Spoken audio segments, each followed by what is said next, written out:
मेरा नाम समरीन है। मैं देहात की रहने वाली हूँ। हम 2 भाई थे, वो छोटा था। मैं कॉलेज में पढ़ती और मेरा भाई स्कूल में पढ़ता था। मैं बड़ी हो रही थी। मेरे जिस्म में उम्र के लिहाज से तब्दीलियां रूनुमा हो रही थीं। खैर, कॉलेज के पहले 1 हफ्ते तो मुझे ये सब कुछ बहुत अजीब सा लगा। फिर कुछ दिनों बाद सब कुछ समझ में आ गई। मैंने ये सब मामले किसी को नहीं बताया। मैं यूट्यूब पर जानकारी ले लेती थी। न ही मैंने घर में और न ही कॉलेज में किसी के साथ इस बारे में बात की। मेरी दोस्ती शरारती लड़कियों के साथ हो चुकी थी, लेकिन मैंने इनको भी इस बारे में कुछ भी नहीं बताया। आखिरकार मैंने एक दिन हिम्मत की और उनसे पूछ लिया कि ये सब मेरे साथ किया हुआ है, तो वो हंस पड़ी और कहने लगे, अरे बेवकूफ, ये तो सबके साथ होता है। मैंने कहा, अच्छा। मैंने पूछा, ये क्यों होता है? तो वो कहने लगे, तुम्हें नहीं पता। मैंने कहा, मुझे इसके बारे में कुछ मालूम नहीं है। तो इसने मुझे बताया कि अब तुम बड़ी हो गई हो। तुमने नोट किया होगा कि तुम्हारा हिस्से बहुत बड़ा हो गए हैं। ये सुनकर मैं शर्मा सा गई और हाँ में सर हिला दिया। मेरी दोस्ती सुनिए से काफी गहरी हो चुकी थी। अब हम एक दूसरे के साथ अपनी जाती जिंदगी के मामले भी शेयर करना शुरू कर दिए थे।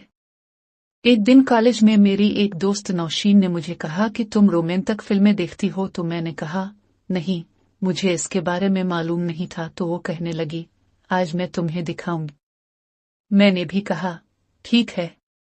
शाम को वो मेरे घर आए। इसने मेरी बाबा को कहा, अंकल, मैंने आपके बेटी के साथ कॉलेज का काम करना है। तो पापा उम्मी ने इसको मेरे कमरे में भेज दिया और उसने दरवाजे को अंदर से लॉक लगा दिया और कहने लगी, आ जाओ, तुम्हें फिल्म दिखाती हूँ। मैं उसके पास जाकर बैठ गई। इसने मोबाइल पर वो फिल्म चला।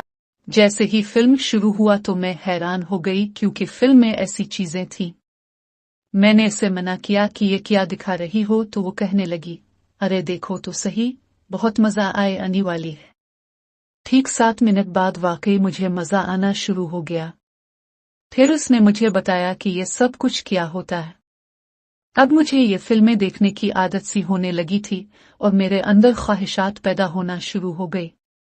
इसका बॉयफ्रेंड था तो वो एक दूसरे के साथ टाइम पास कर लिया करते थे, लेकिन मेरा तो कोई बॉयफ्रेंड ही नहीं था जो मेरे साथ वक्त गुजारे।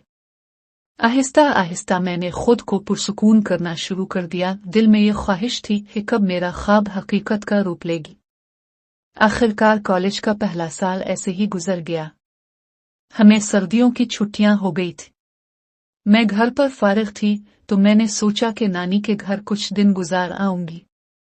मैंने वालिदा जान से इजाजत ली और अपने नानी के घर के लिए रवाना हो गई। मेरे मामू एक वकील थे। इनके 2 बेटे थे, दोनों ही मुझसे उम्र के मुताबिक बड़े थे।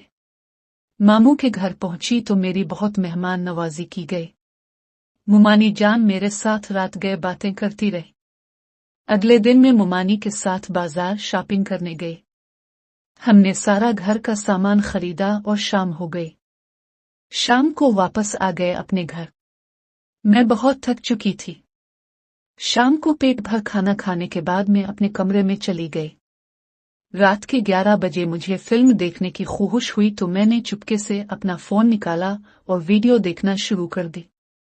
मेरे मामू का बेटा नदीम वो अभी जाग रहा था। इसने खिड़की से ही मुझे देख लिया तो इसने कहा, ये सब तुम क्या कर रही हो? मैं ये सुनकर हैरान हो गई और उसको कहा, प्लीज, ये तुमने देख लिया है पर किसी को मत बताना। इसने मुझे कहा, ठीक है, मैं नहीं बताऊंगा, लेकिन इसके बदले मुझे भी कुछ चाहिए ना।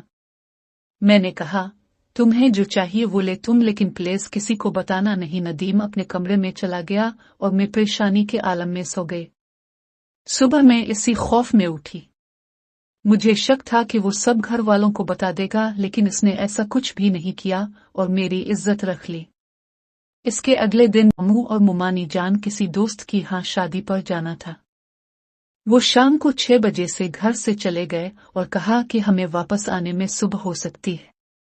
मामू का छोटा बेटा तालिब शादी पर साथ ही गया, बस नदीम ही घर पर थे। हम दोनों कजिन मोबाइल पर गेम खेलने लगे। 2 घुटने हमने खेला। मुझे प्यास बहुत लग रही थी तो मैं उठी और फ्रिज में पानी लेने के लिए गई। मैं किचन में पहुंची तो नदीम पीछे से आया और मुझे गले लगा लिया। मैंने कहा, आप ये क्या कर रहे हो? ये कैसी हरकत की है? वो नहीं रुका और मुझे जोर से गले लगाते हुए कहा, आपने ही तो कहा था जो चाहूं मांग लूं। मैं उसका इरादा समझ गई कि इसके दिमाग में क्या चल रहा था। मैंने कहा, ये कभी नहीं हो सकता। लेकिन वो मानने को तैयार ही नहीं था। मुझे साफ तौर पर महसूस हो रहा था इसने मुझे नहीं छोड़ा और जिद पर उड़ा ही रहा। तो मैंने कहा, ठीक है, क्योंकि अब मुझे भी इस वक्त अच्छा एहसास होना शुरू हो गया था और जो मैं चाहती थी वो ख्वाब हकीकत का रूप अपनाने वाला था। कब मेरे में ले गया और फिर वो हो गया जिसकी मुझे सालों से तलब थी। मैंने इसकी ख्वाहिश भी पूरी कर दी और अपने एहसास को भी हकीकत का रूप दे ही दिया। इंसान को हमेशा सीधा रास्ता लेना चाहिए, ना का गलत। दोस्तों, कहानी कैसी लगी? कमेंट मैं जबरदस्त लिख दो। शुक्रिया।